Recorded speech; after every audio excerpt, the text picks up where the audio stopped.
विश्वा, हे काय करतोयस तू? पैसे ते मला हीच पनिशमेंट योग्य आहे. मी खूप चुका केल्यात, मला तेच. काहीतरी मूर्खासारखं बडबडू नकोस रे. काय करू मी खूप एकटा पडलोय कसंही. विश्वा, बघ, असं नाहीये की मला तुझी बाजू कळत नाहीये, आणि म्हणूनच मी ठरवलंय की मी पुन्हा एकदा प्रयत्न करेन. मी पुन्हा एकदा तुझ्यासोबत मैत्री करू शकेन की नाही मला नाही माहिती. सगळ्याच गोष्टी पुन्हा पूर्ववत होतील की नाही याची खात्री मी नाही देऊ शकत, पण मी माझ्याकडून पूर्ण प्रयत्न करीन. पण आपलं नातं किमान मैत्रीपर्यंत आणण्याचा मी पूर्ण प्रयत्न करीन. पण तोपर्यंत हे असं काहीतरी करू नकोस.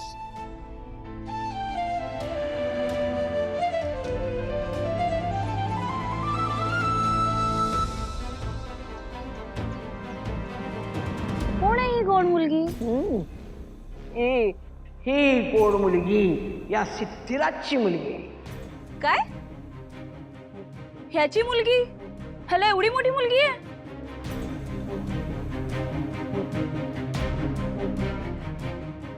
हो, पण ही गोष्ट भावनाला माहिती आहे.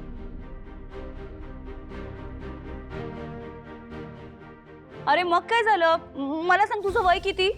28. एक मिनिट, तू 28 वर्षांचा आहेस आणि तुला एवढी मोठी मुलगी आहे? कसं शक्य आहे? शक्य आहे कारण ही माझी दत्तक मुलगी आहे आणि माझं तिच्यावर खूप प्रेम आहे. अच्छा, मग ठीक आहे. हे कसं काय? ए बाई, तसं नाही.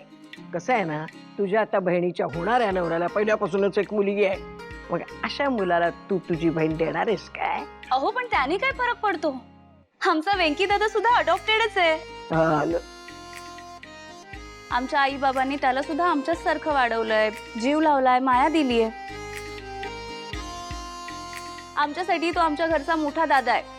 आणि मला असं वाटतं माझ्या भावनाताईलाही या गोष्टीशी काहीही प्रॉब्लेम नसणार. आणि तसंही सिद्धू सारखा एवढा जीव लावणारा मुलगा तिला नवरा म्हणून मिळतोय, मग अजून काय हवं? आणि तो दत्तक घेतलेल्या मुलीसाठी एवढं करतोय तर स्वतःच्या बाळांसाठी काय काय करेल? या घरात सगळेच डोक्यावर पडलेत. कमाले, ज्यात त्यात चांगुलपणा दिसतोय यांच्या. नाही, कसं आहे, माझ्या सिद्धूला 10 वर्षांची मुलगी आहे. भावना त्याच्यापेक्षा वयाने मोठी आहे. आणि खरं तर भावनाच्या पत्रिकेत दोष आहे, माझ्या सिद्धूच्या पत्रिकेत राजयोग आहे. म्हणजे तसं बघायला गेलं तर दोन्ही कुटुंबामध्ये आर्थिक तफावत आहे. भावना जास्त शिकलेली पण आहे, पण तरी सुद्धा दोघांची मनं एक आहेत. दोघांचं एकमेकांवर प्रचंड प्रेम आहे.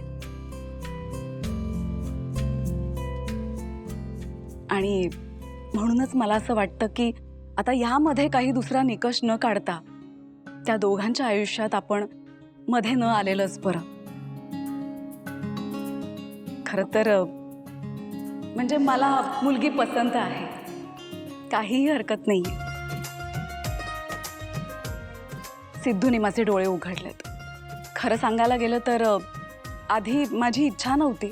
म्हणजे मला असं वाटत होतं की माझी होणारी सून सिद्धूपेक्षा वयाने मोठी नसावी, लहान असावी, तिच्या पत्रिकेत कुठलाही दोष नसावा. सगळ्या गोष्टी कशा छान सुरळीत जुळून आल्या असत्या ना तर आनंदच होता. खरं तर हे सगळंच म्हणजे मी जे बोलते ना त्या विरुद्ध आहे भावना. पण आज भावनाने माझं मन जिंकलंय. त्यामुळे आता मी सगळ्यात जास्त वाट बघते की कधी एकदा भावना आमच्या गाडे पाटलांच्या घरात पाऊल टाकते. बस संपला विषय. मग आता पटापट लग्नाची तारीख ठरवा. ताई, हे घे तू सुद्धा.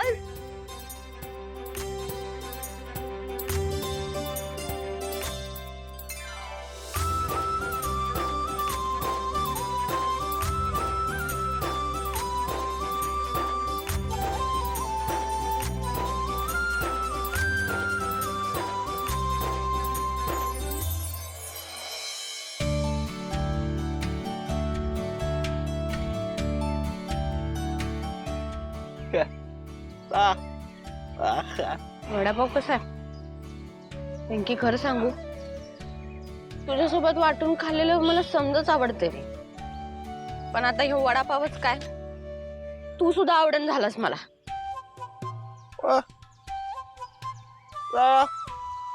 म्हणजे हे असं वेगळं वेगळं राहिलेलं नाही आवडत रे मला. तुझ्याशिवाय नाही करमत मला वेंकी, नाही करमत. कर काय तर आता. जानूचा प्रॉब्लेम ते समज कळतंय रे मला, का हे समज तू जानूसाठी करतोयस, पण मग माझं काय वेंकी? अरे माझं पण तुझ्यावर प्रेम आहे ना, हाय का नाही? मग मी काय करू? कर की काय तर वेंकी, कर बघ काय तर.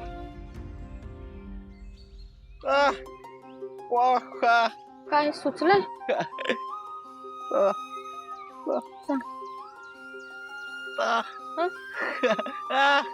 वेडी आहे का? बोलू कुठं शकतो? वेंकी, तुला इथं चेष्टा सुचायला लागली वय रे? इथं माझा जीव अर्धा व्हायला लागलाय, तुला मजा वाटायला लागली समधी? कर की काहीतरी. तू सांग, काय सांगणार होतं? काय सुचलंय तुला? सांग बघ.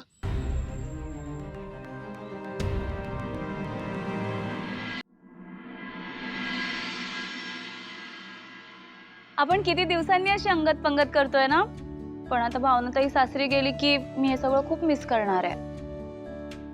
तुम्ही मुलींचं हे असंच असतं, लहानपणापासून जीव लावता आणि मग एक दिवस असा येतो की तुम्ही उडून जाता आपापल्या घरात. तुमच्याशिवाय घर खूप सुनं सुनं वाटतं ग. आपण तुम्ही तुमच्या घरट्यात सुखात आनंदात राहताय हे बघितल्यावर समाधान पण खूप वाटतं म्हणा. बाबा हो, आता फक्त भावनाताईच जाणार आहे सासरी, मी अजून इथेच आहे. कशाला एवढी सेंटी होत आहे? बरं ऐका सगळ्यांनी, माझं रेणुकाताईंशी बोलणं झालं तेव्हा त्या म्हणाल्या की उद्या त्यांच्या घरी म्हणजे गाडे पाटलांकडे गुरुजी येणार आहेत भावना आणि सिद्धिराजच्या लग्नाचा मुहूर्त काढायला. आणि रेणुकाताई म्हणाल्या की अगदी लवकरचा मुहूर्त काढणार आहेत, तेव्हा आपल्या सगळ्यांना आता कंबर कसून काम करावं लागणार आहे.